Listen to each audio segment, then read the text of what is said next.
siang teman-teman Otomotif TV, apa kabarnya? Semoga semua dalam kondisi sehat dan bahagia selalu saat nonton video ini ya, amin.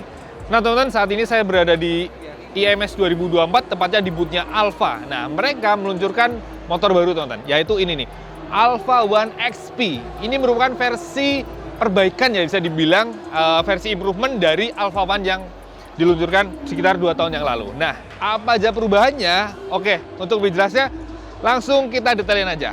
Yang berubah pertama pastinya permainan warnanya ya teman-teman. Jadi kalau secara desain body sebenarnya sama persis plek, tapi warnanya baru, lebih seger banget teman-teman. Dan sekarang ada 5 pilihan warna. Jadi warna pertama ini yang ada di depan kita ini nyebutnya warnanya HG Turquoise. Kemudian yang kedua ada Supernova Black, lalu ketiga ada Casual Blue, kemudian ada Indie Red, dan terakhir ada Hello White. Warnanya seger-seger banget teman-teman, jadi lebih eye-catching banget. Kemudian yang berubah berikutnya adalah di fitur teman-teman. Salah satunya adalah bagian speedometernya. Kita langsung dekat aja ke sini. Jadi sekarang speedometernya jadi digital TFT, mode adaptif. Jadi ketika siang cerah, ketika malam jadi gelap. Dan di mata pastinya lebih enak banget dilihat teman-teman dibanding yang lama. Yang lama kan biasa banget, nggak terlalu jelas juga. Nah kalau sekarang nih lihat ya, asli lebih enak banget. Ini tampilan kalau lagi posisi malam, posisi gelap gitu ya. Kemudian kalau lagi di siang hari, ini misal saya kasih sorot lampu, dia makan berubah backgroundnya jadi putih gini. Jadi angka yang ditempelkan tetap jelas gitu ya, baik di siang maupun malam hari, selain tampilannya lebih eye-catching. Oke, kita lihat info yang disajikan ada apa aja sih. Oke, kita lihat dari sisi atas, di sini ada suhu sekitar ya, ini 27 derajat Celcius. Lalu ada speedometer di sini, ada angka dan ada yang di sampingnya kayak tachometer. Kemudian di sini ada range, ada trip, kemudian ada tegangan baterainya. Yang di sini ada suhu mesinnya ya, bukan mesin di sini ya. Ini motor listriknya. Kemudian ada riding mode-nya. Saat ini dalam posisi P atau parkir. Kemudian kalau kita tekan handrem, maka udah ada ready dan ada riding mode-nya ya. Di riding mode-nya ada 3 teman-teman, ada yang eco, kemudian normal, dan sport. Dan ditujukan juga dengan angka ya 1, 2, 3. Kalau ngomongin riding mode, ini masing-masing riding mode juga ada speednya beda-beda ya. Ini satu yang eco, kita tes coba. Dia speednya bisa sampai berapa? Ternyata mentok di 47 km per jam saja. Kemudian kalau yang normal, dia lebih tinggi ya. Jadi kita lihat, jadi 72 km per jam. Oke, kita 3 yang sport, ini harusnya paling kencang ya. Ini jadi berapa kita lihat? Ternyata bisa sampai 109 km per jam. Tapi jangan catatan ya, ini tanpa beban, nggak kena angin karena di posisi standar tengah. Nah kalau klaimnya dari Alfa, top speed maksimalnya sebenarnya hanya sekitar 90 km per jam gitu. Oh ya teman-teman, selain top speed, range-nya juga masing-masing riding mode beda-beda ya. Ini di sport dengan baterai 94%, ternyata 65 km lagi. Kemudian kalau pakai yang normal 84 km, kalau pakai yang eco bisa 131 km teman-teman. Gila ya, satu baterai bisa segini jauhnya loh, meski top speednya tadi dibatasin. Tapi menurut saya oke banget sih bisa sejauh ini ya. Mantep lah, bisa jauh gitu. Kemudian teman-teman di sini juga bisa nampilin kalau kita lagi pakai gigi mundur ya. Jadi ditekan tombol R yang di stang kanan, tinggal kita gas, maka akan mundur teman-teman. Rodanya muternya akan kebalikan gitu. Selain speedometernya yang juga baru, ternyata hub drive-nya teman-teman, atau motor listrik atau dinamonya. Jadi kalau secara tampilan tuh sama persis ya. Namun ternyata di bagian dalamnya itu ada improvement. Dibikin lebih tahan terhadap air, terhadap cuaca Indonesia yang panas hujan, sehingga biar minim trouble teman-teman. Jadi lebih tahan gitu ya, lebih strong.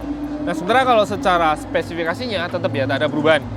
Jadi maksimalnya tetap 4 kW, dengan torsi maksimal mencapai 46,5 Nm. Itu mantep banget ya. Dan top speednya tadi udah teman-teman lihat sendiri ya.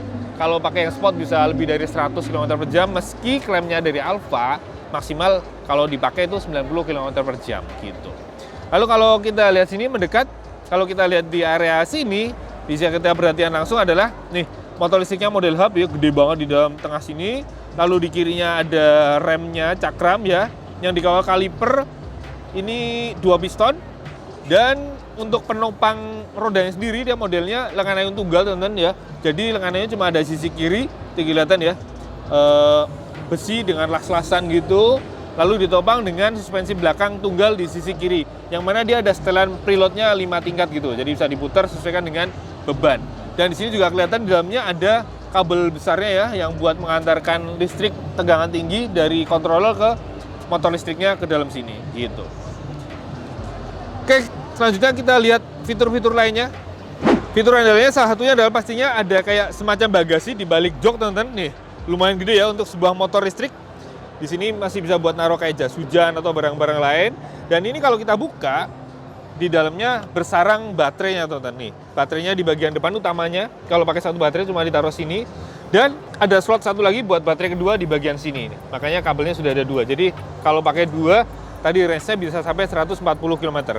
Dan ini kalau nggak ada baterainya, bisa buat bagasi tambahan, teman-teman. Ini gede banget ya. Ini barang-barang kayak sepatu itu sih bisa masuk sih di sini. Enak banget, lega banget. Nah, kalau ngomongin RS ini, kalau kita lihat build quality-nya ternyata masih sama dengan Alfa One yang lama ya. Nggak rapi-rapi amat ya, lihat ya. Body-bodinya, sambung-sambungannya gitu. Masih belum terlalu mantep ya kerapiannya. Meski kalau kita lihat bagian sini yang bagian lebih terlihat mata, ini udah cukup lumayan ya. Kalau bagian tadi yang di dalam, mungkin karena akan jarang dilihat, jadi nggak terlalu dimaksimalkan gitu build quality-nya. Lalu masih di area sini kita bisa lihat adalah, di sini ada saklarnya ya, ini buat pengaman, ini bisa di on off kan. Lalu kalau kita tutup, ini menariknya ada kayak PCX ya, ada penahannya, teman-teman. Jadi nggak langsung yang geblak jatuh, jadi ketahan, jadi enak ya. Walaupun pas jatuh langsung kenceng banget ternyata. Nah, kalau ngomongin joknya, ini ternyata busanya lumayan padat, teman-teman. Ini mengingatkan kita kayak punya PCX, mirip banget desainnya. Dia ada dua motif kulit ya, ada yang kasar, ada yang halus samping, dan di sini ada behel yang gede banget, lebar. Dan di sini ada di motif kayak karbon gitu. Kemudian di area belakangnya tentu saja ada lampu rem yang bentuknya khas banget miliknya Alfa One. Nih ada kayak lampu rem gitu tebel banget dan ada tulisan Alfa di tengah sini yang kalau kita rem dia akan menyala ya. Nah gitu. Lalu di bawahnya ada lampu sen yang pastinya sudah LED dengan 3 titik dan ada spatboard belakang yang mirip banget PCX di sebelah sini. Gitu. Oke, kita lihat area depan dulu. Kita belum lihat lampu utama. Lampu utamanya persis banget dengan miripnya Alfa One yang awal. Dia udah pakai pastinya LED proyektor, keren banget sebenarnya desainnya ya. Lalu untuk lampu jauhnya yang sisi bawah. Dan di sini ada DRL gitu. Ini kayak signature-nya Alfa One ya, bentuknya khas banget begini. Lalu kalau kita lihat roda depan, di sini terdapat roda yang ukurannya ring 14 dengan ban 90/90. Dia pakainya Michelin ya. Dan kalau peleknya ini persis banget dengan PCX 150 ya, bentuk palang-palangnya kayak kipas banyak gitu. Bahkan remnya pun pakai cakram yang pakai kaliper 3 piston ya, karena sudah pakai CBS ya, atau combi brake system kayak miliknya PCX. Lalu untuk lampu sen depan dia ada posisinya di sini, teman-teman, di pinggir, di bodi sayap. Bentuknya sih cakep juga. Kemudian gimana posisi duduknya? Ini pastinya mengingatkan kita pada kayak Alfa One persis ya. Posisinya mirip-mirip PCX gitu.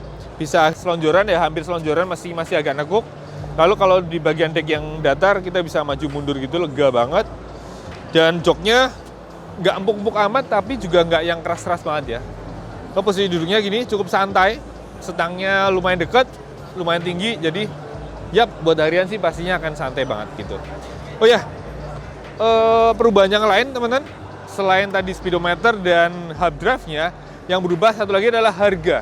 Harganya naik 2 juta dari 36,5 juta di Alfa One, di XP ini menjadi 38,5 juta on the road Jakarta, dan itu harga kalau belum subsidi dari pemerintah ya. Kalau dipotong subsidi pemerintah 7 juta, artinya harganya hanya 31,5 juta on the road Jakarta. Jadi lebih murah dari PCX ya maupun NMAX ya. Oh iya, tadi yang ketinggalan teman-teman, jadi ada fitur akomodasi lain. Di salah satunya di bawah stang kiri ini ada laci.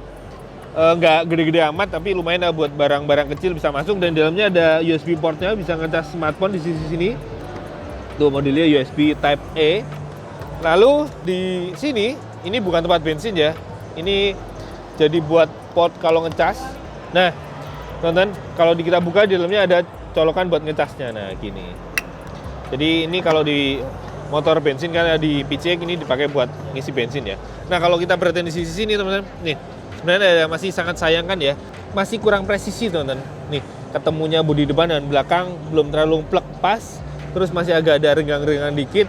Jadi ini saya rasa jadi catatan tersendiri ya buat Alfa ya. Semoga kedepannya bisa lebih rapi lah, lebih presisi gitu. Biar lebih mantep dilihat, lebih enak gitu.